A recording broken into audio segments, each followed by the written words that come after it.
ना, उसके दिल में झांक के देख कितने जख्म बने हुए हैं। रिश्ते किया करो ना तो पैसे वाला देख के नहीं, दीन वाला देख के रिश्ते किया करो। कैसा? दीन वाला। बहन की रुखसती थी 3 दिन बाद और तमाशे चलते रहे, भाई नाचता रहा। बाप कहता रहा यार लड़के ही तो हैं, इनके भी तो दिल हैं।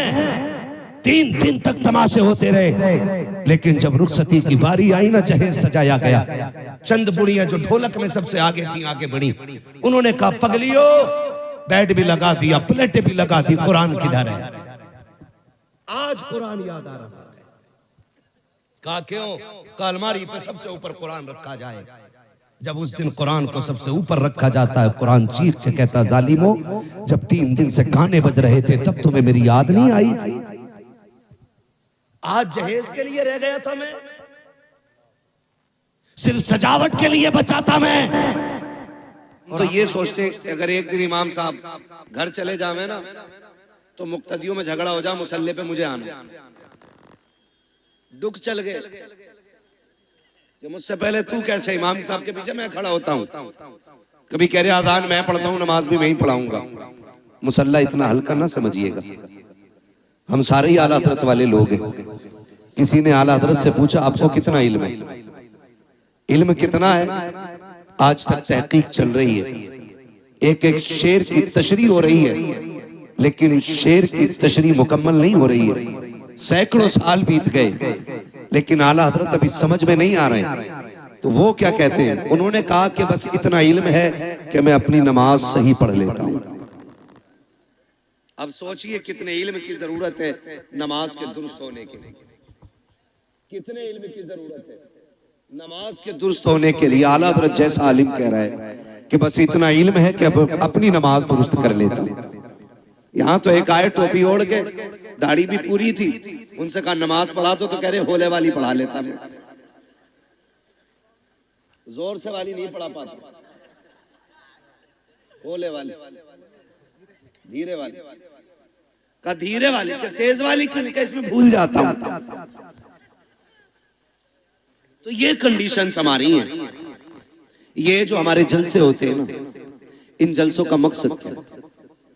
इन जलसों का मकसद सिर्फ इतना होता है ताकि हम इन जलसों में आके ये सीखें कि हम दुनिया में आए क्यों आए, हमारे दुनिया में आने का मतलब क्या था। आए, इमारतें बनाई, बिल्डिंगें बनाई, प्लॉट खरीदे, चले गए। क्या ये मकसद था? क्या ये हद है? क्या इसीलिए हम आए हैं?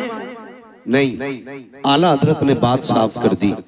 ज़मीन व ज़मा तुम्हारे लिए, मकीनो मकान तुम्हारे लिए, चुनीनो चुना तुम्हारे लिए, बने दो जहां तुम्हारे लिए, दहन में ज़बां तुम्हारे लिए, बदन में है जान, बदन में है जान, बदन में है जान, बदन में है जान।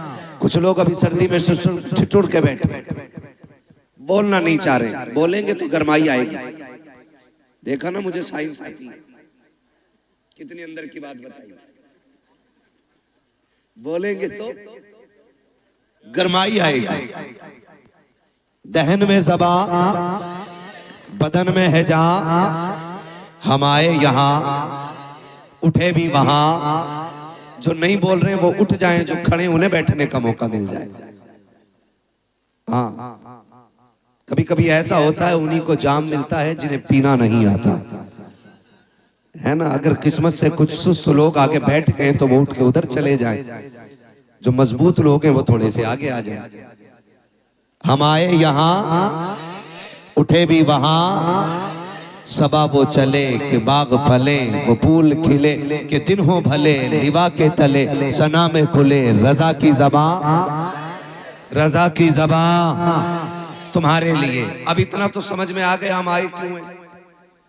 एक सवाल आपसे कर लूं, बर्दाश्त करेंगे? निकाह किसकी सुन्नत है? किसकी? हुजूर की सुन्नत है। बारात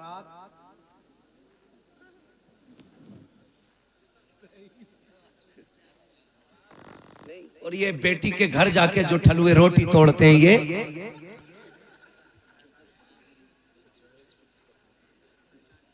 समझ रहे हैं ना मेरी बात? मैं कुछ पूछ रहा हूं आपसे।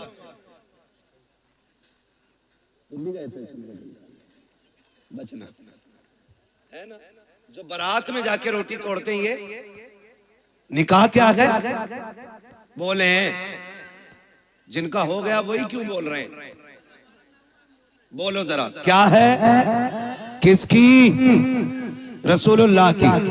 एक सुन्नत को अदा करने के लिए कितने गुनाह करते हो, ये भी बोलो मेरे बेटे। एक सुन्नत अदा करने के लिए कितने गुनाह करते हैं, बेहिसाब।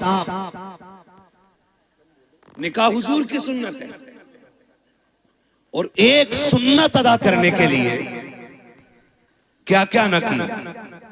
अगर हम आगाज करें जिंदगी का, खुदा सबके बेटों को जवानी दे, बड़ी बात है, इसलिए कि बेटे के सर पे सेहरा देखना ये माँ का सबसे बड़ा ख्वाब है। घर में चांद सी दुल्हन लाना ये माँ का बहुत बड़ा ख्वाब होता है। जब बेटा बाप के कंधे के बराबर खड़ा होता है ना, तो बाप का सीना फख्र से ऊंचा होता है, झुकता नहीं है। बाप का सीना फख्र से ऊंचा होता है। अल्लाह ने मेरे बेटे को जवानी दी है। जब खुदा जवानी दे ना, तो फिर खुदा को ना भूलना। क्या करना है?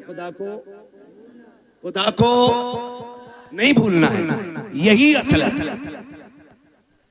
बेटा जवान हुआ, अम्मा ने क्या कहा? जैसी बेटे जवानी की दहलीज पे कदम रखते हैं, माँ कहती है चांद सी दुल्हन लानी है।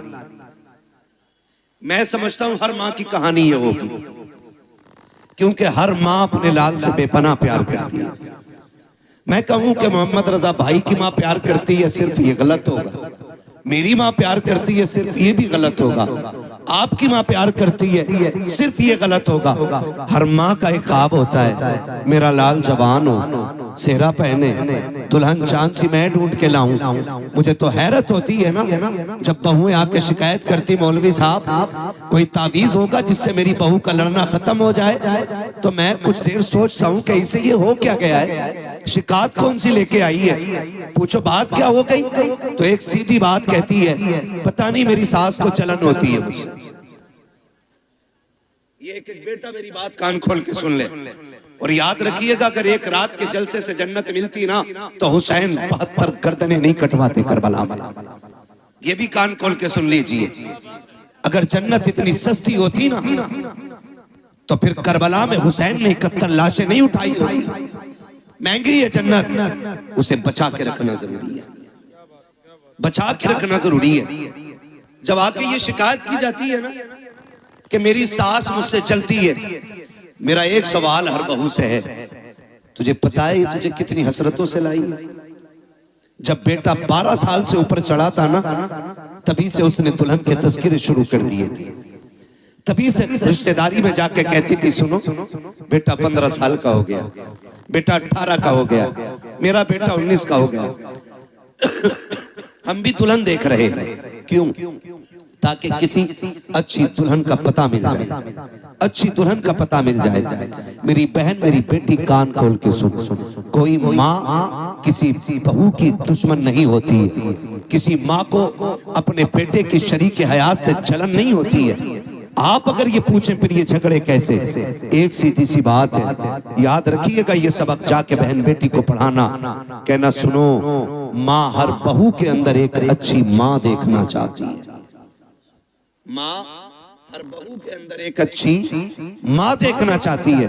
वो ये चाहती है कि जितनी फिक्र मैंने अपनी बेटी की है, उतनी ही फिक्र, जाने दीजिए, उतनी ही फिक्र मेरे बहू को होनी चाहिए, उतनी ही फिक्र। मैं खुद समझता हूँ मेरी तकरीर जितनी अहम थी उसी वक्त मुझे मौका दिया गया। मुझे खुद भी पता है, मुझे इस वक्त मौका देने का मतलब ये है कि तकरीर इतनी जरूरी नहीं है। बस ये है जो लोग बाहर से आए, मुझे पता, मैं उनके लिए बोल रहा हूँ। अल्लाह आपको सलामत रखे। जरा कह दें या रसूल अल्लाह। मैं किसी को डांटूंगा नहीं, मर्जी है जिसे उठ के जाना चाहे चला जाए। मेरा उसूल है, महबूब की महफिल को महबूब सजाते हैं, आते हैं वही जिनको सरकार बुलाते हैं। तो एक बहू के अंदर माँ एक अच्छी माँ देखना चाहती है।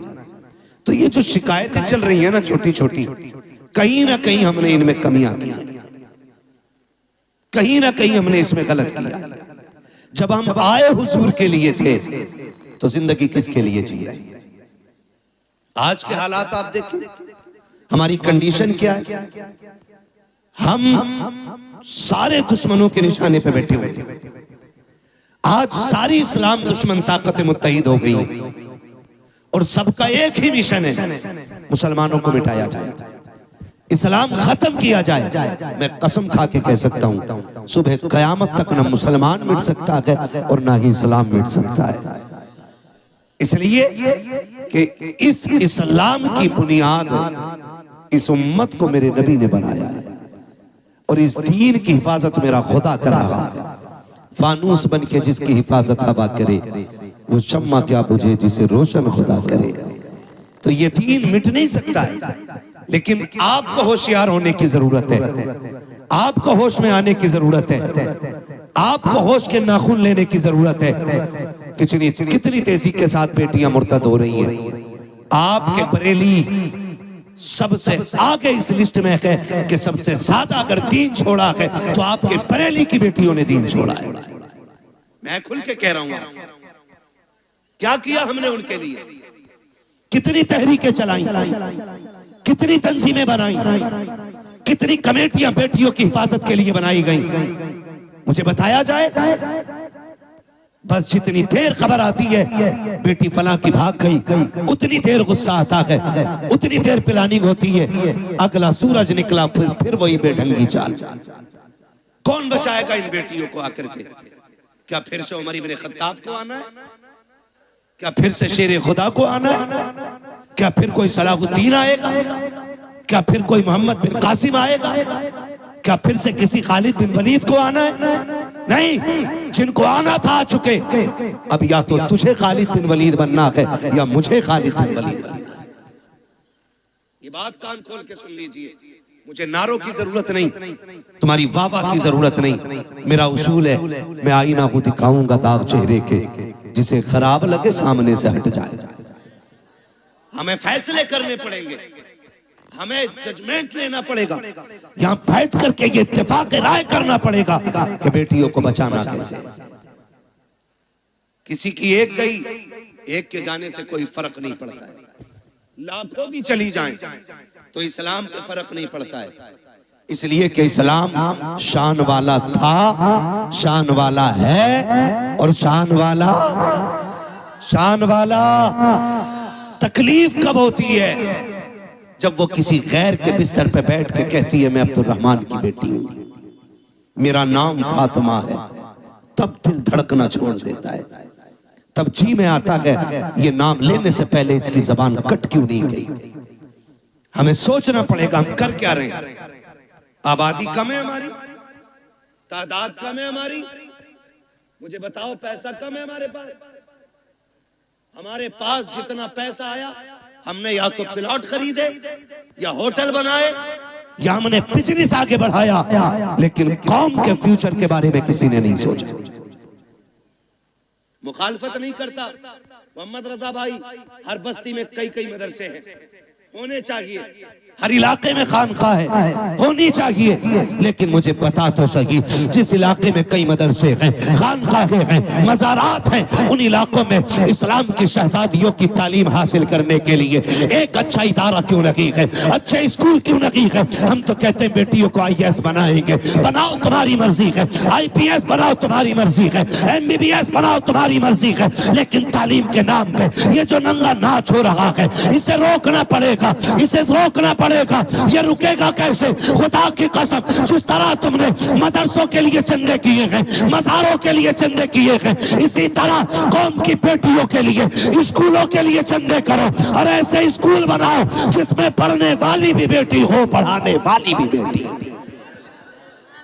ये कौन बनाएगा? ये कौन बनाएगा? क्या कोई आएगा? और नहीं, मैं सच कहता हूं, 3 चीजों से बेटियां हमारे हाथ से गई। नंबर 1 ऑनलाइन पढ़ाई, इसने बेटियां छीन ली। नंबर 2 ट्यूशन, इसने बेटी छीन ली। नंबर 3 शादियों के बढ़ते खर्चे, इन्होंने बेटियां छीन ली।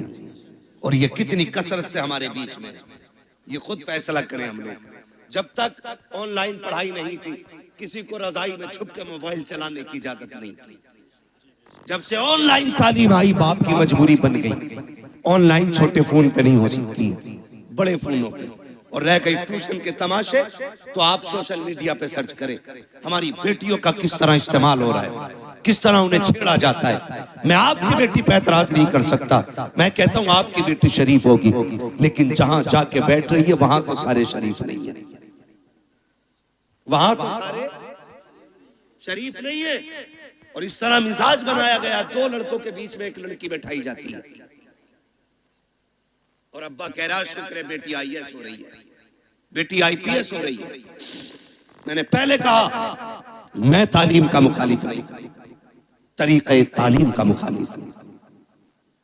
जिस तरीके से बेटियां पढ़ाई जा रही हैं, हम अपनी कौम को एक स्कूल न दे सके, एक कॉलेज न दे सके जिसमें पढ़ने वाली भी बेटी होती, पढ़ाने वाली भी बेटी होती।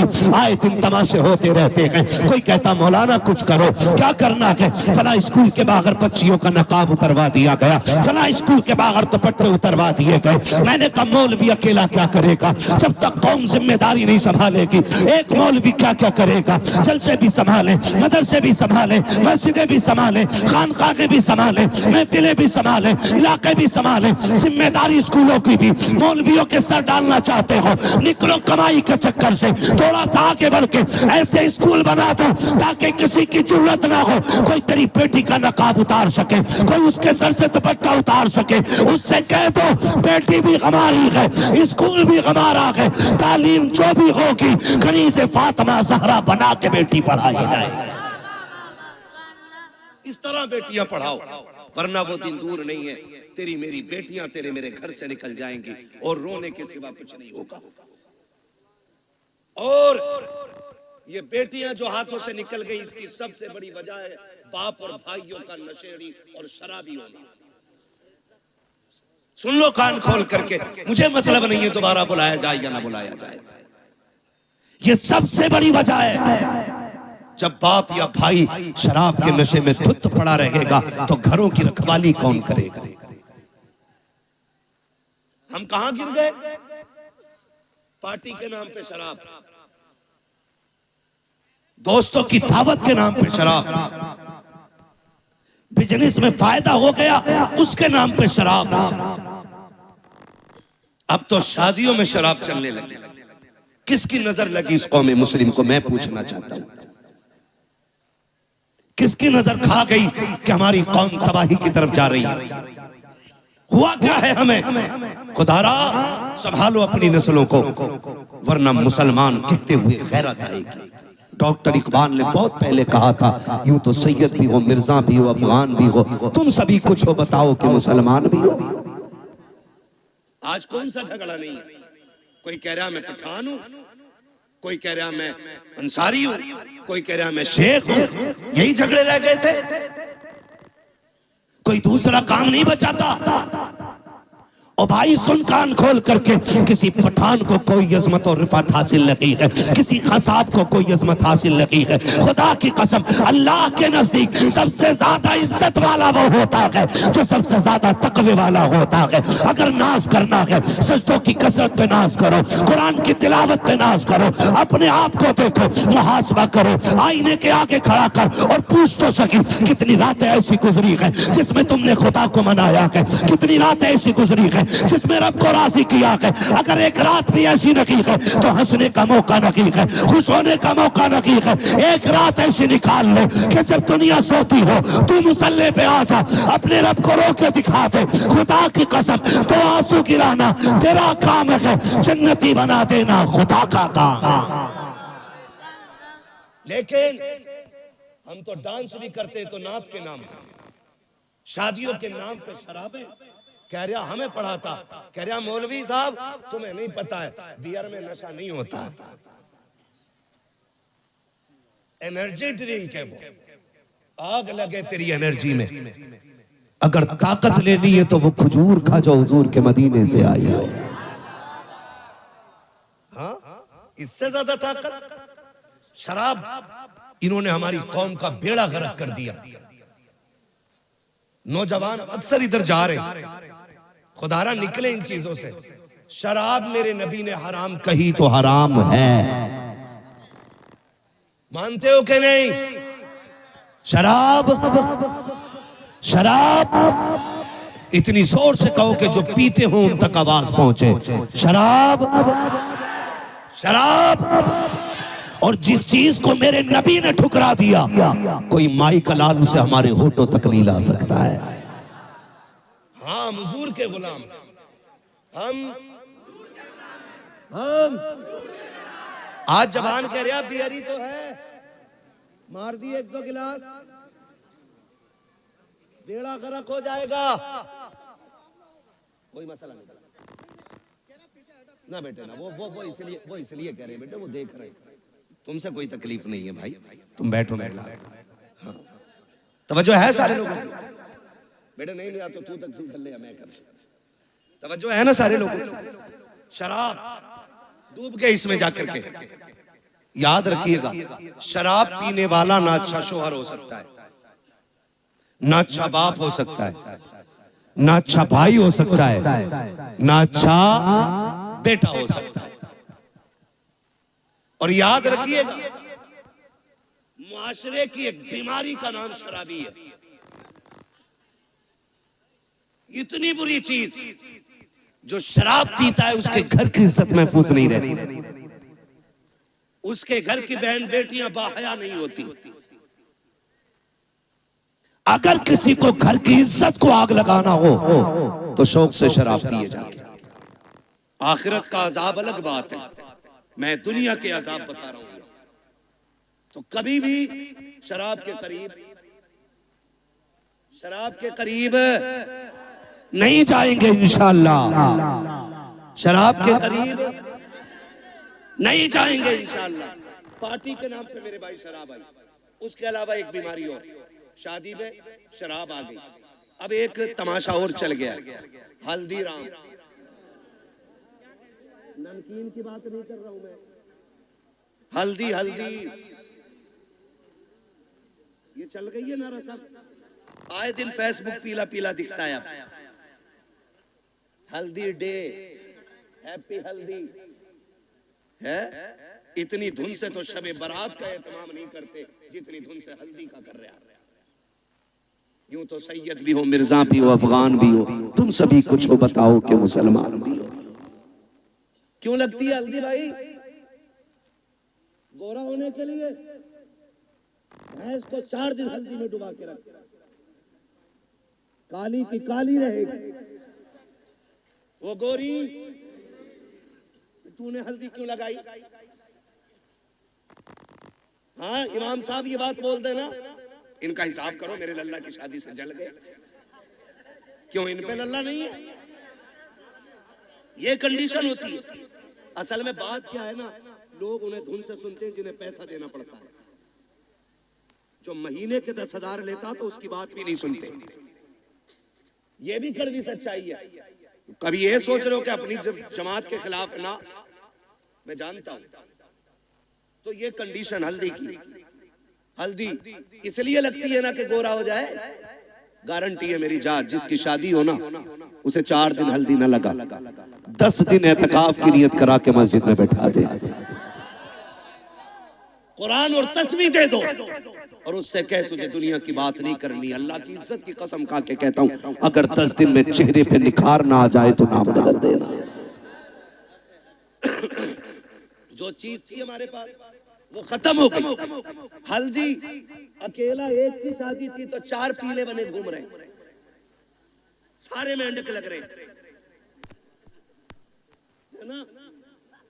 4 लड़कों ने पहने। कहा ये कौन है? कहा मेरा कजिन है। ये कौन है? फ्रेंड है। ये कौन है? फला से। ये कौन है? फला। इसने हल्दी क्यों लगाई? कि मुझे देखा। इसने हल्दी क्यों लगाई? कि इसने इसे देखा। हमने हल्दियों के तमाशे इतने कर दिए, हम शरीयत भूल बैठे, 3 पसे पुश्त डाल दिया। क्या इसी को इस्लाम कहा जाता है? खुदा के वास्ते सुधर जाओ, वरना कौम को तबाही से कोई नहीं बचा सकता है। क्या तमाशे हल्दी के नाम पे नहीं हुए? खुदा की कसम, हल्दी पे देखो तो सही, हाथों में गुनगुने बांधे गए। जिन मर्दों को कुछ पहनने की इजाजत न की, उन्होंने हाथों में गुनगुने पहने, गले में भैंस वाली जंजीर पहनी। क्या हो रखा है? कैसे इज्जत बढ़ती है, शान बढ़ती है। खुदा की कसम खा के कहता हूँ, जिसको दाढ़ी भारी लगती हो उसके सोना पहनने से इज्जत नहीं बढ़ती है। अगर इज्जत बढ़ानी है, सोने को ठोकर मार, दाढ़ी को सीने से लगा। सोना देख करके बेवकूफ इज्जत करेगा, दाढ़ी देख करके खुदा के फरिश्ते इज्जत करने लग जाते हैं।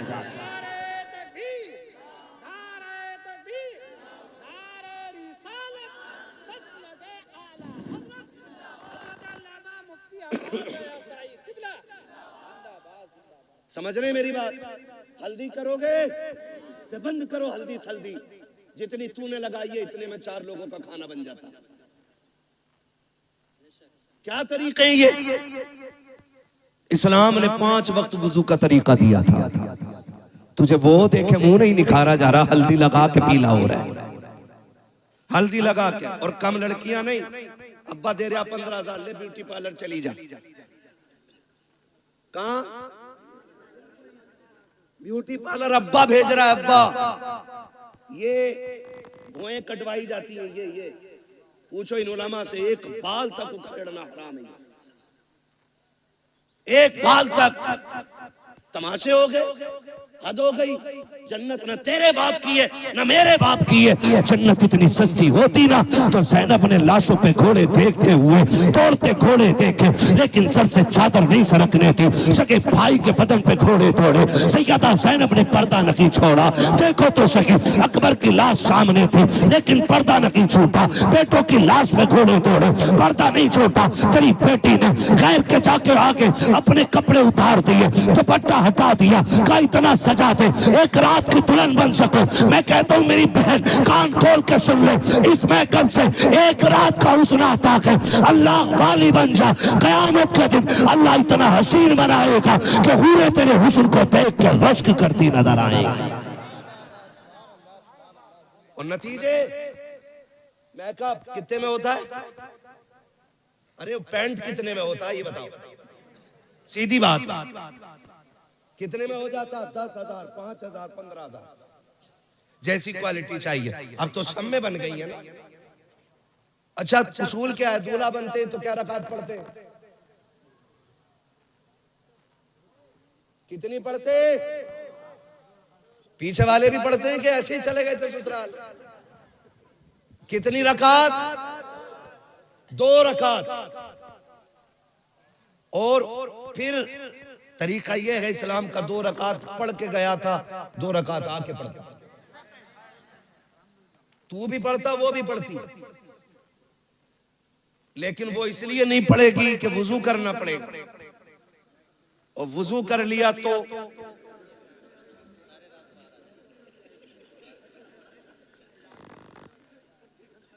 मसला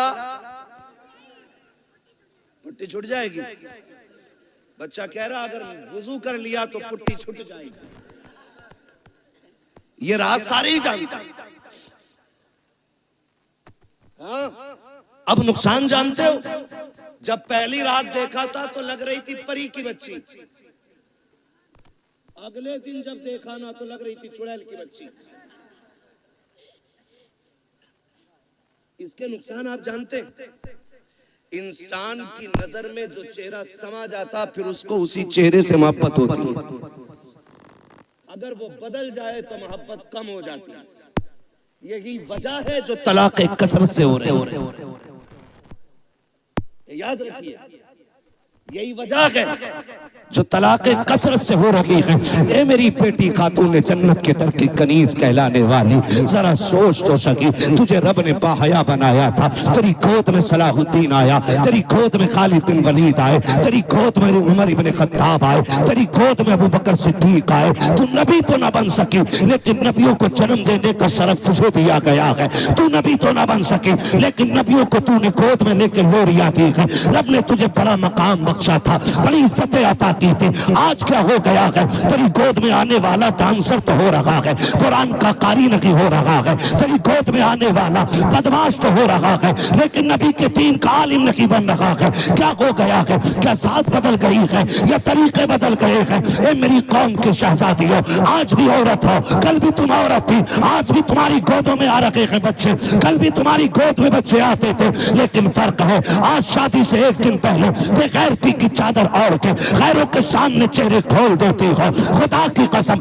लेकिन कल की औरतों का उसूल ये था, हजरत मौलाए कायनात मौला अली का दौरे खिलाफत है, इस्लाम की शहजादी यकात के साथ गुजर के जा रही है। रास्ते में एक नौजवान गुजरा, हवा का झोंका आया, उसने बच्ची के चेहरे से नकाब उड़ा दिया। न बच्ची ने नौजवान को देखा, न बच्ची को देखने की खबर है। जैसी कपड़ा हटा, झोंका आया, उस नौजवान की निगाह उस लड़की की आंखों पे पड़ जाती है। इतनी खूबसूरत आंखें कि दिल दे बैठा। घर आया, खातिमा को बुलाया, कब पता तो करो फला खातून कौन है, कहाँ की रहने वाली है, उसकी आंखें इतनी खूबसूरत हैं। खातिमा ने पता लगाया, कहा फला की बेटी है, फला घर में रहती है। उसने कहा उस तक मेरी शादी का पैगाम पहुंचा दो। कोई बदतमीजी नहीं, कोई बदमाशी नहीं, कोई चैटिंग, कोई कॉलिंग नहीं है, सिर्फ एक बार देखा है, आंखों पे दिल आ गया, पैगाम भेज दिया है रिश्ते का, कहा मैं उससे निकाह करना चाहता हूँ। खातून गई जाके कहती है, बेटी फला नौजवान तुझसे निकाह करना चाहता है। बच्ची ने कहा था वो मुझसे निकाह क्यों करना चाहता है, कहा वो तेरी आंखों का आशिक बन बैठा है। कहा उसने मेरी आंखें कहाँ देखी, कहा तू कल चौक में जा रही थी, हवा के झोंके से दुपट्टा हटा, उसकी निगाह तेरी आंखों पे पड़ गई थी। ए बेटी वो तेरी आंखों का दीवाना बन बैठा है। उसने कहा माई ठहर अभी आती हूँ। अंदर गई, जब बाहर आई है, एक हाथ में चाकू था, दूसरे हाथ में तश्त में रखी हुई आंखें हैं। उसने कहा माँ ये जाकर के आंखें उस नौजवान को दे दीजिए। औरत ने देखा चेहरे पे खून बह रहा है, तश्त में रखी हुई आंखें हैं। कहा बेटी हाय ये क्या कर दिया, कहा जाओ जाके नौजवान को दे दो और उससे कह दो तेरी निगाह इन आंखों पे पड़ गई है, मुझे कयामत में खातूने जन्नत के सामने जाना है। अगर इन आंखों की वजह से उनके सामने शर्मिंदगी उठानी पड़ी तो मेरे जीने का मतलब खत्म हो जाएगा। कहा अम्मी ये आंखें इसलिए निकाल दी है कि जिन आंखों की वजह से आका के सामने शर्मिंदा होना पड़े, मुझे उन आंखों की कतई जरूरत है कि नहीं। आबाद जिंदाबाद, सुभान अल्लाह सुभान अल्लाह। इस्लाम की शहजादियां, और आज जाकर के कपड़े उतार दिए, दुपट्टे हटा दिए। क्या उम्मीद रखते हो ऐसी औरतों की गोद में सलाहुद्दीन आएगा? क्या हो गया? तरीके बदल गए, जमीनो जमा तुम्हारे लिए, मकीनो मकान तुम्हारे लिए। हम मसला के आला हज़रत के नाम पे नारे टटके लगा लेते। कौन है मसला के आला हज़रत पे, बताओ कितने हो? उनकी जिंदगी हम देखें और फिर अपनी जिंदगी देखें। कोशिश करें अल्लाह हमें आला हज़रत के तरीके पे चलाए। हाँ, समझने की भी जरूरत है और पढ़ने की भी जरूरत है। माफ कीजिएगा, कुछ लोग मिजाज बनाए बैठे, जन्नत तो मिल ही रही है। इमाम गजाली जैसा सूफी जिसकी आज तहरीर पढ़ो तो लगता है दिल सीना चीर के बाहर आ जाएगा। मुकाशिफतुल कुलूब पढ़ने बैठ जाओ तो रोंगटा रोंगटा खड़ा होता है। जिसकी तहरीर में इतना असर है उसकी जात में कितना असर होगा। लेकिन जानते उन्होंने क्या कहा था? कहते एक फिक्र चैन से सोने नहीं देती। कौन सी फिक्र? कहा कि ये डर लगा रहता है पता नहीं ईमान पे मौत आएगी कि नहीं। है कोई जिम्मेदारी, है कोई गारंटी? इमाम गजाली जैसी शख्सियत कहती है कि डर लगता है पता नहीं ईमान पे मौत आएगी कि नहीं आएगी। कहते हैं काश कोई ये खुशखबरी दे दे कि जहन्नम में जिसे सबसे आखिर में निकाला जाएगा और निकाल के जन्नत में डाला जाएगा, गजाली वो तू होगा। कहते हैं खुदा की कसम हंसते हंसते जिंदगी गुजार देंगे। ना हम गजाली हैं, ना हम सूफी हैं, सही से पक्के मुसलमान भी हम नहीं हैं, और बेफिक्री इतनी कि डर कोई नहीं है। खुल के गुनाह चल रहे हैं। डट के चैलेंज के साथ, हुजूर निकाह तुम्हारी सुन्नत है, डांस जरूर करेंगे हम, डीजे जरूर बजाएंगे हम। बताओ, कौम का बेड़ा गर्क होने को है और मेरी कौम के बेगैरतों को डीजे बजाने से फुर्सत नहीं। मैं उन्हें गैरतमंद कहता ही नहीं जो बेटे के निकाह पे, भाई के निकाह पे, अपने निकाह पे डीजे बजाएं। गैरत क्यों नहीं आती है? निकाह करते वक्त तुझे हुजूर की याद क्यों नहीं आई? मुझे बताया जाए। और ये डीजे, बुढ़िया बुढ़िया तुम्हारे यहाँ भी होती है, वो औरतें जिनके बाल सफेद हो जाते, अगर ढोलक ना आवे ना 7 दिन पहले तो कह रही लगी ना रहे ब्याह अल्लाह का। गफूरन तू बुला, मजीदन तू मगा बजा। इसके पैर कब्र में लटक गए और इसे बिना ढोलक के मौज ही नहीं आ रही। 3 बजे खीले लेके लौट रही है ढोलक में से, और इससे ईशा की पढ़ने कहते तो कहते घुटने काम ना करते। मुसल्ले पे उठा नहीं जा रहा इससे, और नाली ऐसे कूदती चली जा रही है जैसे हिरन जा रहा है। ये कंडीशन है। जिन हाथों में जिस उम्र में तस्बीह होनी थी उनमें ढोलक है, फिर रोना किस बात का है? इसी वजह से बेटे शराबी बन गए। जब माएं नचनियां होंगी ना तो फिर बेटे सलाहुद्दीन नहीं बनने, फिर शराबी और जुआरी बेटे पैदा होंगे। इसलिए कि मां का ही कदम अच्छा नहीं था, मां का ही कदम अच्छा नहीं था। खुदारा रवैये बदलो, अपने रवैये, और ये ढोलक खत्म होगा इंशाअल्लाह। खत्म करेंगे इंशाअल्लाह, वादा कर रहे हैं इंशाअल्लाह। 7 दिन पहले ढोलक बजा। बातें बहुत सारी हो जाएंगी, वक्त मेरा मुकम्मल हो चला है। मैं आपसे चंद बातें कहना चाहता हूं। थके तो नहीं हो ना अभी आप? मेरी बात समझ में आ रही है ना? मैं जानता हूं आप 5 घंटे से लगातार साउंड की आवाज कानों से आपके टकरा रही है। आप थके न थके पर्दे थक गए होंगे, ये फितरत है। मगर आपसे मैं चंद बातें कहना चाहता हूं। होता क्या है, क्या दिन पहले डीजे बज रहे आजकल?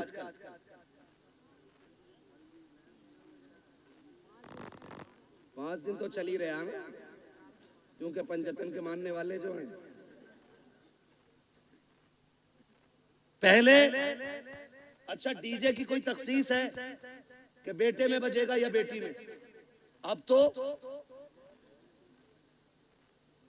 हो रहा है कि नहीं? कोई ऐसा भाई है जिसे बहन प्यारी ना हो? सबको बहन प्यारी है ना? बोले इतनी कमजोरी से नहीं, ताकि मैं बात भी पूरी ना कर सकूं। बहन सबको प्यारी है ना? सबको प्यारी है बहन। आपने देखा भी होगा जब बेटियां रुखसत होती हैं ना तो बाप मैयत पे इतना दर्द से नहीं रोता जितना बेटी की रुखसती पे बाप रोया करता है। वो भाई जो पूरी जिंदगी लड़ते रहे, आज जब बहन जा रही है ना तो कभी दीवार से लग के रो रहा है, कभी तन्हाई में जाके रो रहा है। क्यों? क्योंकि बहन की जुदाई का गम है। और आज नतीजा क्या है? 5 दिन पहले डीजे बज रहा है। पहले के उसूल ये थे, पहले इल्म कम था, अमल ज्यादा था। आज इल्म ज्यादा है, अमल कम हो गया। पहले लोग जाहिल जरूर थे, लेकिन जब बेटियों की रुखसत की बारी आती थी, बाप 3 दिन से खाना कम कर देता था, भाई की भूख भाग जाती थी, लोग मना के खिलाते थे, यार खाता क्यों नहीं है? बाप बेटी का चेहरा देख के रोया करता था, मेरे जिगर का टुकड़ा जाने वाला है, इसके बगैर घर में कैसा लगेगा? भाई छुप छुप के रोया करता था, बहन चली जाएगी कैसे ख्याल रहेगा घर में, इसके बगैर कैसे रुका जाएगा? ये ख्याल रुलाया करता था। बाप भाई 3 दिन पहले रोया करते थे। आज हैरत की बात यह है, 3 दिन पहले डीजे बजना शुरू हो जाता है। ऐसा लगता है बहन को रुखसत नहीं कर रहा है, घर की भला टाल रहा है, आई हुई मुसीबत घर से निकाल रहा है। और तुम्हें खुदा का वास्ता, तुम क्या जानो जब बेटियां रुखसत होती हैं? जाओ किसी बाप से जाके पूछना, तू बेटी की रुखसती पे इतना क्यों रोया है? इतना तो बेटे के जनाजे पे भी नहीं रोया था। तो बाप हाथ जोड़ के कहेगा, मेरी बेटी 18 साल मेरे आंगन में रखी, 22 साल मेरे दरवाजे पे रखी, मौलाना इतना जानता हूँ मैं गरीब जरूर जरूर था लेकिन गलीज नहीं था। मैंने बेटी को चटनी से खिलाई लेकिन खैर के आगे हाथ फैलाने नहीं दिया। मैंने बेटी को सूखी रोटियां खिलाई लेकिन किसी के आगे रुसवा होने नहीं दिया। आज रोना इस बात पे आ रहा है बेटी पराए घर जा रही है, देखने में तो अमीर है, देखने में तो पैसे वाले हैं, एक ख्याल रुला रहा है खुदा जाने बेटी को आज के बाद इज्जत से टुकड़े मिलेंगे या गाली पहले मिलेगी रोटी बाद में मिलेगी। मौलाना ये फिक्र सता रही है आज के बाद मेरी बेटी को भूख पहले लगेगी या आंसू पहले आएंगे। ये ख्याल रुला रहा है। ये कह के बाप की चीखें निकल जाती है। तुमसे हाथ छोड़ के गुजारिश करता हूँ बेटियों की रुखसती पर शैतान के तमाशे न लाना, बेटियों की रुखसती पर बाजे गाजे न बजाना। खुदा तौफीक दे तेरे पास वक्त है मस्जिद में चले जाना, जब दुनिया सोती हो मुसल्ले बिछा के बहन की इज्जत की भीख मांग लेना, अल्लाह से उसकी इज्जत के टुकड़े मांगना, कहना मालिक हमारी बहन कल जाने वाली है, अब तक हमारे बीच में थी, या अल्लाह ये कल चली जाएगी, मेरे मालिक रूखी खिलाना ये मुर्गा खिलाना, इतना कर्म कर देना जिल्लत से बचा के इज्जत के लुकमे खिलाता रहे। तकबीर, नारे रिसालत, मसलके आला हजरत हजरत अल्लामा मुफ्ती हम्माद रजा साई किबला जिंदाबाद जिंदाबाद। तवज्जो है सारे लोगों को? बंद करेंगे इंशाअल्लाह, सारे वादा करो इंशाअल्लाह। ये तमाशे खत्म करो, बहन की जिंदगी की भीख मांग। हमने बड़े बड़े अमीर घर की बहू को तलाक होते देख ली, हमने देखा है पैसे वालों को हंसी नहीं आती है, हंसते दिल वाले लोग। हंसने के लिए पैसा शर्त नहीं, हंसने के लिए दिल शर्त है, और दिल वही जिंदा होता है जो नबी के तरीके पे होता है। हर दिल जिंदा, बोले हर दिल जिंदा नहीं होता है। खुदारा भीख मांग बेटी की जिंदगी की, कह रब से अल्लाह मेरी बहन को इज्जत देना, वरना जानते हो एक बात, कई बार ना हमारे गलत फैसले बेटियों की जिंदगी को तबाह कर देते हैं, लेकिन बेटियां खुदा इन बेटियों को सलामत रखे।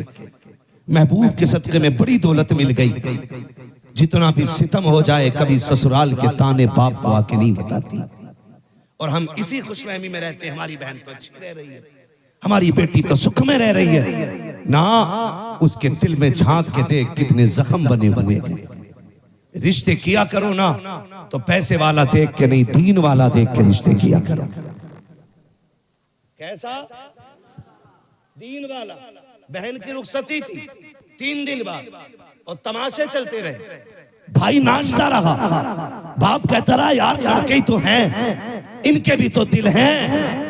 3 दिन तक तमाशे होते रहे, लेकिन जब रुखसती की बारी आई ना, जहेज सजाया गया, चंद बुढ़ियां जो ढोलक में सबसे आगे थी आगे बढ़ी, उन्होंने कहा पगलियो बेड भी लगा दिया, प्लेटें भी लगा दी, कुरान किधर है?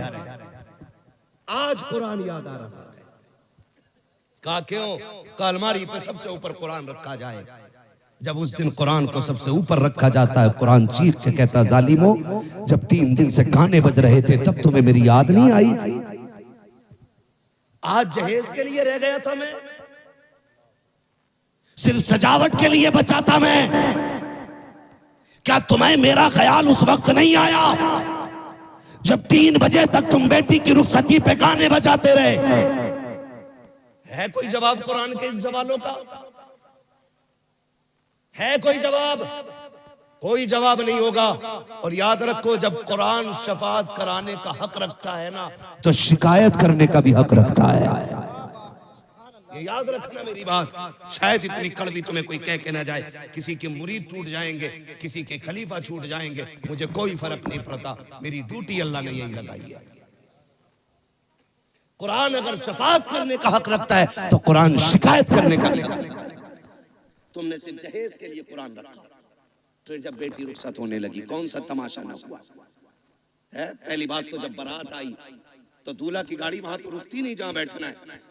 कहां? ससुराल के दरवाजे पे। क्यों? वहां वेलकम होना, आग लगे तेरे वेलकम में। वेलकम होना, वेलकम वेलकम नहीं, ये वेलकम है। हाँ वेलकम होना है। और वेलकम के लिए किधर गाड़ी गई? किधर जाती है? किसके? मुखिया के, प्रधान के, ससुराल के? किसके गेट पे? ससुराल के गेट पे। खुद बताइएगा, ससुराल के गेट पे गया था, इस्तकबाल किसे करना चाहिए था? मर्दों को करना चाहिए था। किसको करना चाहिए था? मर्दों को करना चाहिए था। भाई होते, चचा होते, बाप होते, ताऊ होते, चचा साथ भाई होते, किसको करना था? लेकिन करता कौन है? ये किसकी घर की है? या तो तेरे घर की है या मेरे घर की है। ये बेगैरती किसके घर में है? या तो तुम्हारे घर में है या मेरे घर में है। कोई भाई पसंद करेगा कि उसकी बहन पे कोई गलत निगाह डाले? करेगा कोई? कर सकते हैं तो हाँ बोले, नहीं कर सकते तो ना बोले। नहीं करेगा ना तो फिर टांग क्यों नहीं तोड़ते उस दूल्हा की जो बेगैरती के साथ इस्तकबाल कराने आते हैं? उससे कह दो ये बेगैरतों की चौखट नहीं, ये गैरत वालों की चौखट है। करोगे इंशाअल्लाह ऐसा? बंद करोगे वेलकम? नुकसानात जानते?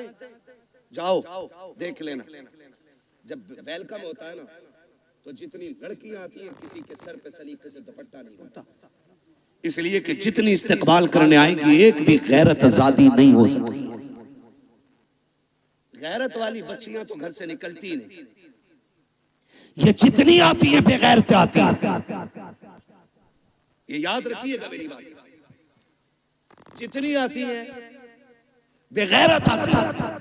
कोई जूस दे रही है, कोई पानी पिला रही है, कोई शरबत दे रही है, कोई कोल्ड ड्रिंक पिला रही है, कोई मीठा खिला रही है। मैं पूछना चाहता हूँ, ए इस्लाम की शहजादी, तुझे रब ने हया का जेवर पहनाया था, गैरतों की चादरें उड़ाई गई थी, तू तो कनीज़े फातिमा ज़हरा बनाई गई थी। बता तो सही तेरा क्या बनेगा? आज जब बेटियां आती हैं वेलकम के लिए, भाई भी बेगैरती की चादर ओढ़ लेता है। आप बाप की आंखों में भी गैरत का पानी नहीं है, कोई रोकने वाला नहीं है, सारे पीछे हट जाते हैं। जितने दूल्हा के साथ जाते हैं वेलकम के लिए वो छटे हुए कौम के गुंडे और आवारा होते हैं। जितनी बच्चियां सामने से आती हैं वो सबकी सब बदचलन और बेगैरत होती है। अब मुझे पता तो सही, हमारा इस्लाम तो ये कहता है जहाँ पे एक अजनबी औरत अजनबी मर्द हो वहाँ तीसरा शैतान होता है। जहाँ दोनों तरफ बेगैरत हो, बता वहाँ कौम का नतीजा क्या होगा? मैं आपसे पूछना चाहता हूँ, जब बेगैरती के साथ ये नतीजे निकलते हैं तो बताओ कौम को किन मुश्किलों का सामना करना पड़ेगा। 4 दिन के बाद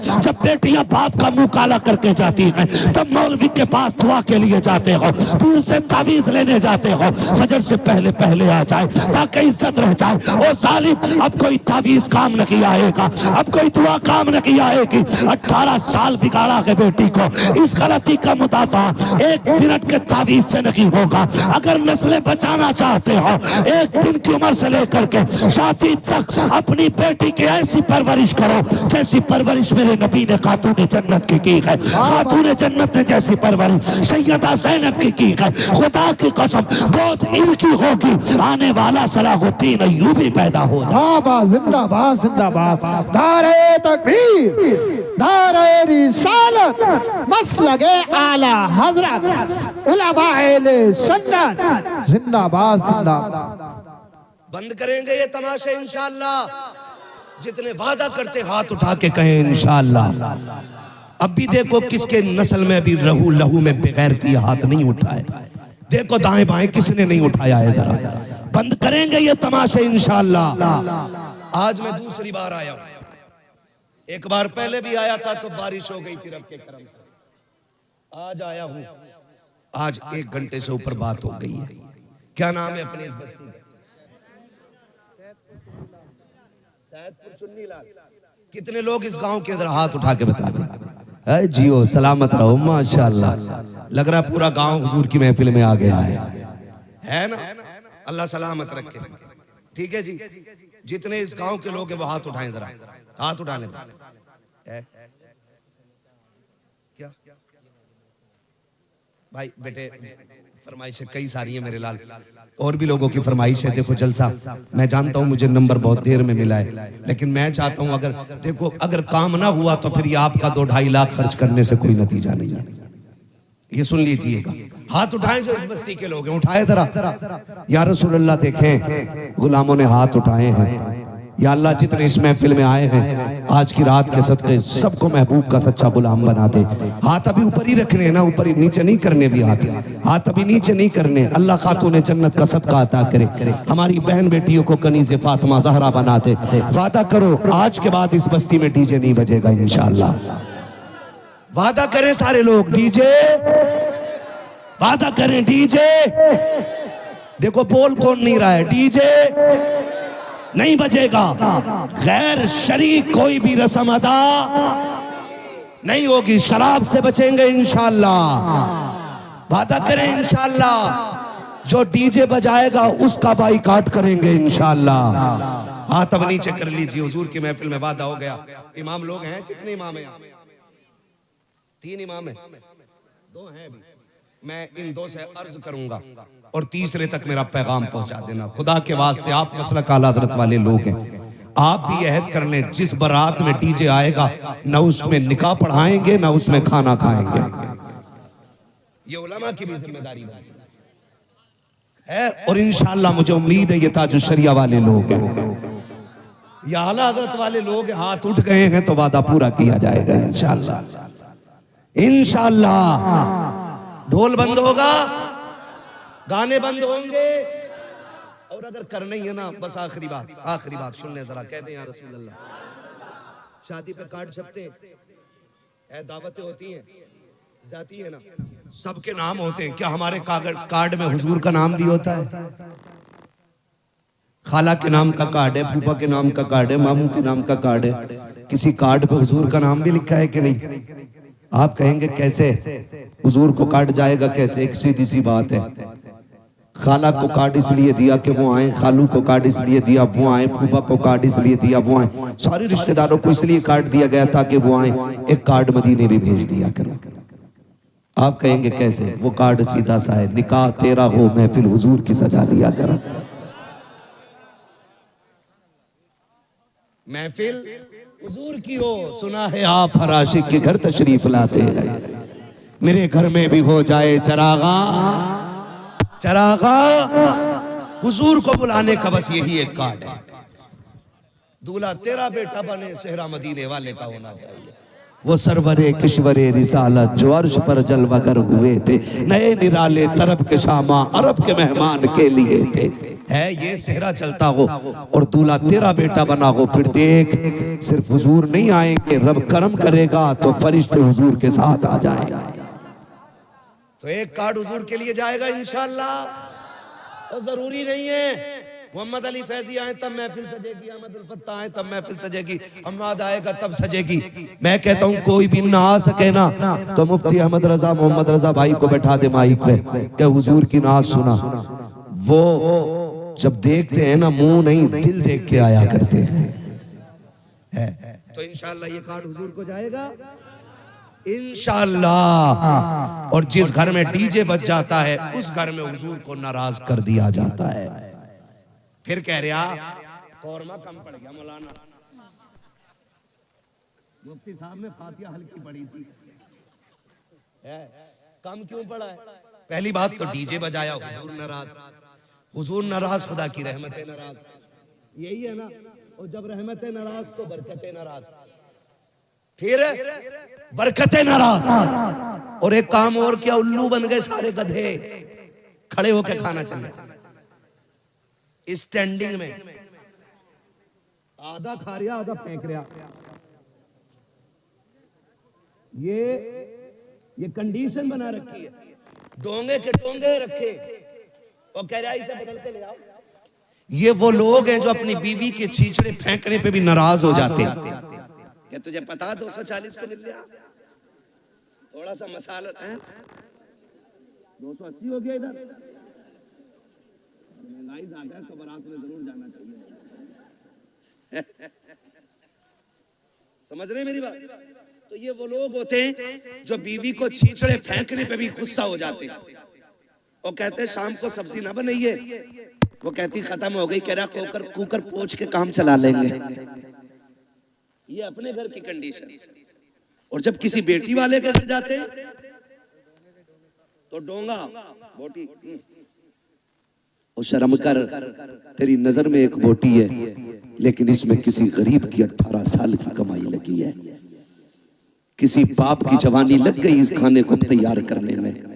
बोटी फेंकने से पहले सोच इसने कितने सूरज सर से उतारे होंगे तब जाके बेटी के खाने का इंतजाम किया है। इसने कितने चौकों में जाके धक्के खाए होंगे, कितने लोगों ने गालियां दी होंगी, फिर मजदूरी दी होगी, तब जाके ये खाना बना है। तुझे गैरत आनी चाहिए, एक एक बोटी का एहतराम किया कर, एक एक लुकमे की इज्जत किया कर। तुम्हें खुदा का वास्ता जब किसी बेटी के यहाँ जाया करो, आधी रोटी घर खा के जाया करो, आधी रोटी बेटी के बाप को खुश करने के लिए वहां खा लिया करो। अगर तेरे हिस्से की बची रोटी से किसी गरीब की इज्जत रह जाएगी, खुदा की कसम काबे वाला भी राजी हो जाएगा, मदीने वाला भी राजी। जिंदाबाद जिंदाबाद। इसलिए मेरे भाई खाना फेंकना नहीं। महबूब अलैहिस्सलाम ने इरशाद फरमाया रिस्क की इज्जत करना। अगर ये रूठा तो दोबारा मैसर नहीं, तो आप खाना सुन्नत के मुताबिक खिलाएं। बड़ा अच्छा तरीका लगता है। ये टेबल होते हैं, टेबल इनकी टांगे तोड़ के नीचे बिछा दो। तोड़ मींस फोल्ड कर नीचे डाल दो। एक पूरे गांव की तरफ से दस्तरखान लाओ सुर्ख रंग का, सब पे बिछा दो। कोई कितना भी अकड़ा हुआ क्या रोटी बाद में खाएगा, हुजूर की सुन्नत पहले अदा करेगा। बैठाओ, गारंटी है मेरी। जहां 25 क्विंटल में भला नहीं होता वहां 12 क्विंटल में भला हो जाएगा। अल्लाह ने हुजूर की सुन्नत में बरकतें रखी है। करेंगे इंशाअल्लाह ये चीजें। मैंने बहुत ज्यादा बातें नहीं करी आपसे, सिर्फ आज की महफिल में इतना कहा है कि शादी में होने वाली खुराफातें बंद करें। निकाह इतना आसान कर दो कि बेटियां मुर्तद ना हो। डिमांड खत्म कर दो। 10 लाख 15 लाख 20 लाख बंद करो। ठीक है, जो बेटी को अपनी खुशी से दे ले लो, जो ना दे प्रेशर नहीं करना है। और जन्नत में जाना चाहते हो, पता लग जाए ये ढोलक में गई थी उससे निकाह करियो ही मत। और आपको एक मशवरा अपनी तरफ से दे जाऊं, करोगे उस पर भी अमल इंशाअल्लाह कर लो, काम बन जाएगा। बड़ी बात कहने लगा, बताऊं कैसे। डिमांड होती है इधर भी होती है। बारात से एक दिन पहले लिस्ट आ जाती है, चेक कर लो बेड कितना फिट है, अलमारी कितनी बड़ी है, फ्रिज कितने लीटर का है, गाड़ी कौन सी है, सारा आ जाता है। बेटी वाला एक बेटी देने के लिए जान दांव पे लगा देता है, सिर्फ इसलिए कि बेटी सुख में रहे। जहेज मांगने वाले ये जो कुत्ते होते हैं ना भिखारी, जहेज इनका हक नहीं है, जहेज इनका हक है, फिर भी मांग रहे। मेहर तो बेटी का हक है। बेटी के बापों से गुजारिश है, जितने का जहेज बैठे ना उससे 1.5 गुना मेहर रख। क्या अगर तेरे बेटे की शादी में 12 लाख मेरा लगा है तो बेटी का मेहर 15 लाख रहेगा। मांग जो मांगेगा दिया जाएगा, लेकिन मेहर बेटी की मर्जी से रहेगा। और ये जो कहते हैं ऐसे निकलना यार, ऐसे निकलना जितनी हो जाते हैं लंडा करिए फटीचर औकात तभी याद नहीं आई जब बेटी के पास बाप के पास लिस्ट आई है जो तेरा हक भी नहीं था। शरीयत ने हक दिया है बेटी को, वो अपना में अगर 15 लाख रखे उसकी मर्जी, 20 लाख रखे उसकी मर्जी है, कोई जबरदस्ती नहीं कर सकता उसके साथ। जाओ ये काम शुरू कर दो, जितने का मेहर हो, जितने की बारात हो उतने का मेहर रख दो। खुदा की कसम ये कुत्ते भीख मांगना भूल जाएंगे। अगर ये कोई कहने नहीं मेहर तो फातिमी रखना है, तो क्या फिर जहेज भी फातिमी रहेगा। हाँ, पहले ही लड़के वाले ना कि ये औकात है हमारी, तो तुम भी साइकिल थमा दिया करो हाथ में। जब मेहर 10,786 लायक है तो साइकिल चलाने की औकात है ये ले। इतने हराम खोर हो गए कुछ कि पूरे घर का नाप लड़की वालों से दिलवाते कि बेड अलमारी फर्नीचर यहीं बनवा दो हमारा। ऐसे लोगों से न बेटी लेनी चाहिए न बेटी देनी चाहिए। लेकिन चोंचले लड़की वालों के भी कम नहीं है। 3 दिल आला लटका लिया गले में बुद्धा के लड़के ने, तो पीछे लग गया कलोंडिया करूंगा इसके साथ, जबकि हाई स्कूल में फेल है, किसी काम का नहीं था तो मेडिकल पे बैठ गया। बुखार का टाइम निकल गया, बुरा ना मानिएगा, बुखार का टाइम निकला, इसे इंजेक्शन लगाए, कैयक टेढ़े कर दिए। सारे डॉक्टर खराब नहीं होते। आप किसी को ना देखें, मैं आपकी तरफ देखने लगूं, हिसाब नहीं दे पाओगे। अभी खड़ा करके बिस्मिल्लाह सुन लो तो अभी दुआए कुनूत 90% को याद नहीं होगी, लेकिन बात समझने की कोशिश करें। क्यों किसी की दौलत देख के बेटी झोंक देते हो? अगर दामाद ढूंढना है ना, मस्जिद में जाके देख, जो 5 वक्त का नमाजी आंखें बंद करके बेटी दे दे। जो रब का हक अदा कर सकता है वो तेरी बेटी का भी हक अदा कर सकता है। जो रब का हक अदा नहीं कर सकता वो तेरी बेटी का भी हक अदा नहीं कर सकता। तो निकाह देखभाल के करेंगे इंशाल्लाह, रिश्ते देखभाल के करेंगे।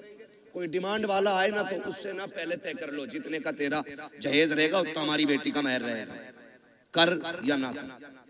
कम से कम इबलीसों से तो बच्चियां बच जाएंगी, दुनिया के कुत्तों से तो बच जाएंगी। और याद रखिएगा, जो एक बार मांगता है वो बार बार मांगता है। भिखारियों की आदत नहीं जाती। तुम्हें क्या लगता है ये भीख मांगने वाले गरीब होते? तिरकों के हिसाब से चिल्लर होती है इनके घरों में। करोड़ों के मकान है मुंबई में इनके, जो भीख मांगते, मगर आदत नहीं जाती मांगने की। कटोरा अच्छा लगता है। ऐसा ही दामाद होता है, कभी जहेज के नाम पे मांगेगा, कभी छोचक के नाम पे मांगेगा, कभी बेली के नाम पे मांगेगा, कभी किसी चीज के नाम पे, कभी किसी, ये मांगते ही रहेगा पूरी जिंदगी। बेटी उसे दे जिसे मांगने की आदत खुदा से हो। और नौजवानों, तुम भी ससुराल से मत मांगना।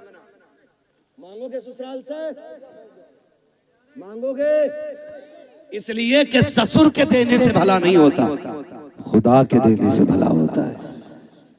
किसके देने से भला होता है? खुदा के देने से भला होता है। अल्लाह तुम्हें सलामत रखे। मैं नाराज नहीं हूं, कुछ लोग चले गए, मैं इस बात पर खुश रहता हूं, मेरे हिस्से में किरिम किरिम आई। जितना मठा था वो सारा छन गया है, ये किरिम आई है। और जितने बैठे रह गए, इतने अमल करने पूरा इलाका बदल डालेंगे। और कोई ये कोशिश मत करना, लो बरेली में तो फला के ऐसा हुआ। सबको देख के करोगे तो कुछ नहीं होगा। तुम अमल शुरू कर दो, तुम्हें देख के जमाना बदलने लग जाएगा। ऐसे बनो कि जमाने के साथ नहीं, ऐसे बनो जमाना तुम्हारे साथ चलने लगे। करेंगे इंशाल्लाह। मांगने वाले को बेटी मत दो। और अगर मैं कहता हूं कोई बेटी रह भी गई तो सब्र कर। किसी ने दौलत की वजह से नहीं अपनाया, किसी ने हुस्न की वजह से नहीं अपनाया, रह गई बाप के दरवाजे पे, चल सब्र से जिंदगी गुजार ले। मौत तुझे भी आनी है, मौत अमीरों को भी आनी है। फर्क इतना है, जो झुटला के चले गए, ठुकरा के चले गए पैसों की वजह से, अल्लाह इनकी कब्र में कोड़े चलाएगा। और जब तू कब्र में पहुंचेगी, अल्लाह तेरी कब्र को जन्नत की क्यारी बना डालेगा। तो रह गए हैं तो सब्र से जिंदगी गुजरेगी। और अगर हमें बेटी देनी है तो नेक लोगों के हवाले करनी है। करेंगे इंशाल्लाह। मैंने सारी बातें आपसे कह डाली है। शराब से बचेंगे इंशाल्लाह, जुए के करीब तो नहीं जाएंगे इंशाल्लाह। ये मेरे क्लासमेट दोस्त हैं, मैं इनसे पूछ लूंगा कभी भी फोन करके, जुआ तो नहीं चल रहा। अगर इन्होंने बता दिया चल रहा तो किसी मौलवी को जलसे में नहीं आने देंगे। बदलो यार, ये जो 3 लाख लगाए हैं, ये जो 4 लाख आपने जलसे में लगाए, इसका कुछ हल होना चाहिए। कोई ना कोई रिजल्ट आना चाहिए। कम से कम इतनी तब्दीली हो जाए, आज के बाद किसी शादी में गाना नहीं बजना चाहिए। नहीं बजेगा ना इंशाल्लाह। जो बजाएगा उसके यहाँ दावत खाने मत जाइए। इमाम निकाह पढ़ाने नहीं जाए, उसके बेटे को नमाज पढ़ाने के लिए इमाम नहीं जाए। हट जाओ। कैसे निकाह नहीं, जनाजे में भी नहीं आना। ये फाइनल कर दो, फिर देखे हमने किसने बजाया। कोई शान गाजे बाजे से नहीं बढ़ती, शान बाजे गाजे से बढ़ती तो हजरत अली की बारात ना, अली दूल्हा बन के सादगी से हुजूर की चौखट पे नहीं आई। सादगी में अल्लाह ने इज्जत रखी। तो करेंगे इंशाअल्लाह। फरमाया गया, लक़द कान लकुम फ़ी रसूलिल्लाहि उस्वतुन हसना। मेरे महबूब की जिंदगी आपके लिए बेहतरीन नमूना है। हुजूर का किरदार अपनाना है। शजरा शजरा, आप मुझे थके थके लोग लग रहे हैं। मैं आपको बता दूं, जब मैं शजरा पढ़ूंगा ना, मेरा हाथ का इशारा होगा ना, तो ये समझ जाना मौलवी दाद लेना नहीं चाह रहा, मौलवी सांस लेना चाह रहा है। भाई 1.5 घंटा हो गया, माजरत चाहता हूं। मैं आपको एक बात बता दूं, यकीन करें 24 घंटे से मैं सोया नहीं। मुझे दिया गया था कि मुझे बात करनी थी। हमारे जो भाई दूर से आए, अल्लाह इन्हें जज़ाए खैर दे। मैं माजरत चाहता हूँ कि मैं आज आपकी ये फरमाइश पूरी नहीं कर सकता, इसलिए कि 2-4 मिनट का मसला नहीं है। हाँ तो मैं मुझे भी ये एहसास रहता जब आ जाते हैं ना। फरमाइश और भी थी मेरे भाई, मैं आपसे माफरत चाहता हूँ, खुदा के वास्ते माफ कीजिएगा। और भी कई लोगों ने फरमाइश की थी, मैंने किसी की फरमाइश नहीं रखी है। मैंने जो जरूरी समझा अपने इलाके के लिए वो बात कर डाली है। बरेली हमारा भी है, तुम्हारा भी है ना। बेटियों के लिए अपने स्कूल होने चाहिए, अपने कॉलेजेस होने चाहिए। ऐसी डिग्री में आग लगे जो इज्जत लुटा के मिले, हमें तो वो डिग्री काफी है जो मदीने वाले ने जन्नत की डिग्री अता कर रखी।